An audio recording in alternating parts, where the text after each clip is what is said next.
everyone. So one of the things I want to do on this channel is look at some of the current literature in the public policy space to explore what some of the ongoing conversations are. So to get us started with that, today I'm going to look at a paper entitled The Impact of Public Debt on Economic Growth by Jack Salmon. The link to the paper will be in the description of the video, so if you want more than just the high-level findings I'm going to discuss in the video, I suggest you check out the paper directly. Now, when we talk about the expenditures policy tool, we usually talk about it in a way where you can pay for it either through taxes or through an inflation tax. The inflation tax idea coming from the notion that if you print money, that's going to devalue money and thus lead to higher inflation. To avoid that, what governments will do is take on debt. Now, governments can take on debt much like you or I, and they have to pay interest on that debt. However, because they have no end of life, they can take on new debt to pay off their existing debt. So then the question becomes, why not just take on more and more debt?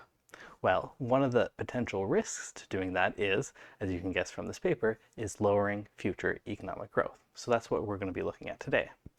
But before we dive into the paper and what its findings are, let's look at who we're getting this information from. So the paper is published in the Cato Journal, which comes from the Cato Institute. It doesn't take a deep dive to understand what the Institute's biases are. They are an American libertarian think tank. So in the context of this research, that means they are biased towards a smaller form of government, meaning lower expenditures, less taxes, and less government debt. So therefore, we can assume the slant will be towards saying that higher government debt is bad. Since they are American, they are also likely biased towards Western and English literature. So with that acknowledgement done, let's dive into the paper itself. The paper is essentially a literature review that covers the period from 2010 to 2020 because, according to the author, of the increasing interest in the subject in light of the 2008 financial crisis and the European debt crisis. So what the author is looking at is, does higher government debt lead to lower economic growth? When we're talking about economic growth, what we're referring to is the change in gross domestic product, or GDP, year over year.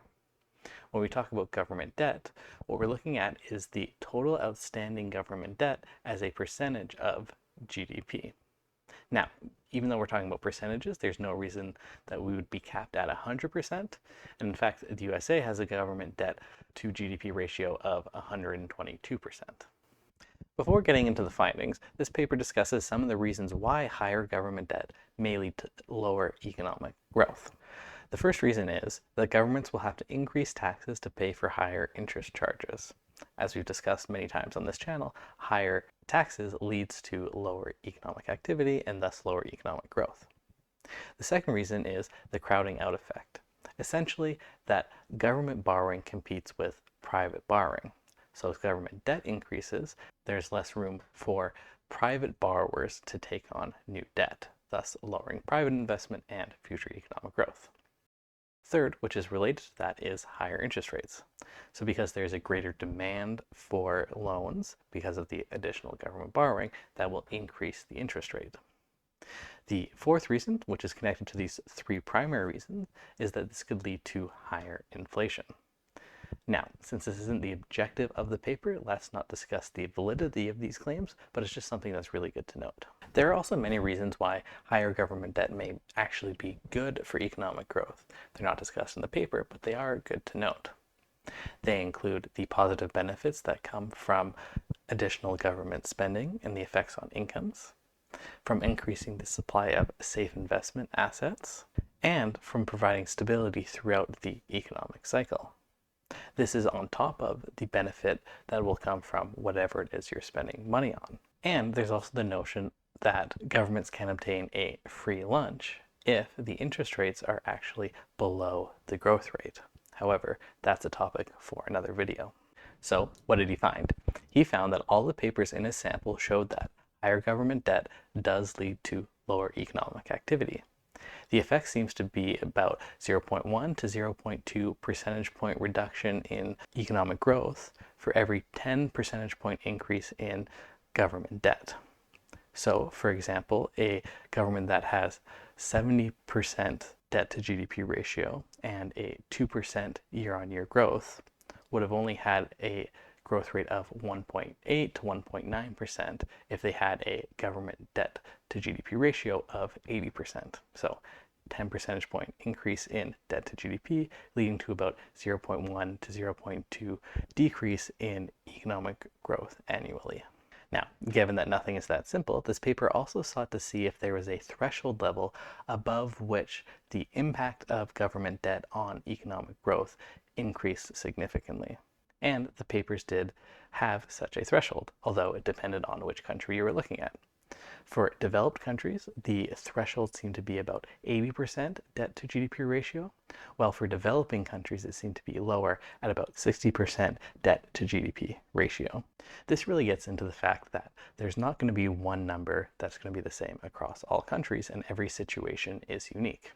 For instance, there's discussions around how the United States, because of the strength of the dollar, are able to have much higher government debt levels than other countries before incurring the negative effects of high debt levels.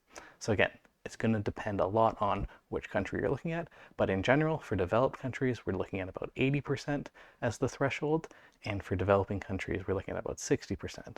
That difference between developed and developing countries seems to come from the quality of the institutions, although he does not get into the specifics of exactly what that means.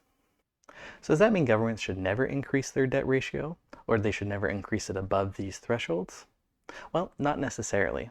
As I discussed off the top, there are still some reasons why governments may find it beneficial to take on debt. For instance, if they have an expenditure that would increase economic growth by more than 0.2%, then it may still be beneficial. At the end of the day, it's all about trade-offs, and this is really just looking at one side of the equation, so you can't say whether something is good or bad without knowing what the other side of the equation is. And so that's it from me on this paper. Again, if you want to read it in full, the link is in the description of this video. And if you liked the video, please like and subscribe, and I will see you in the next one.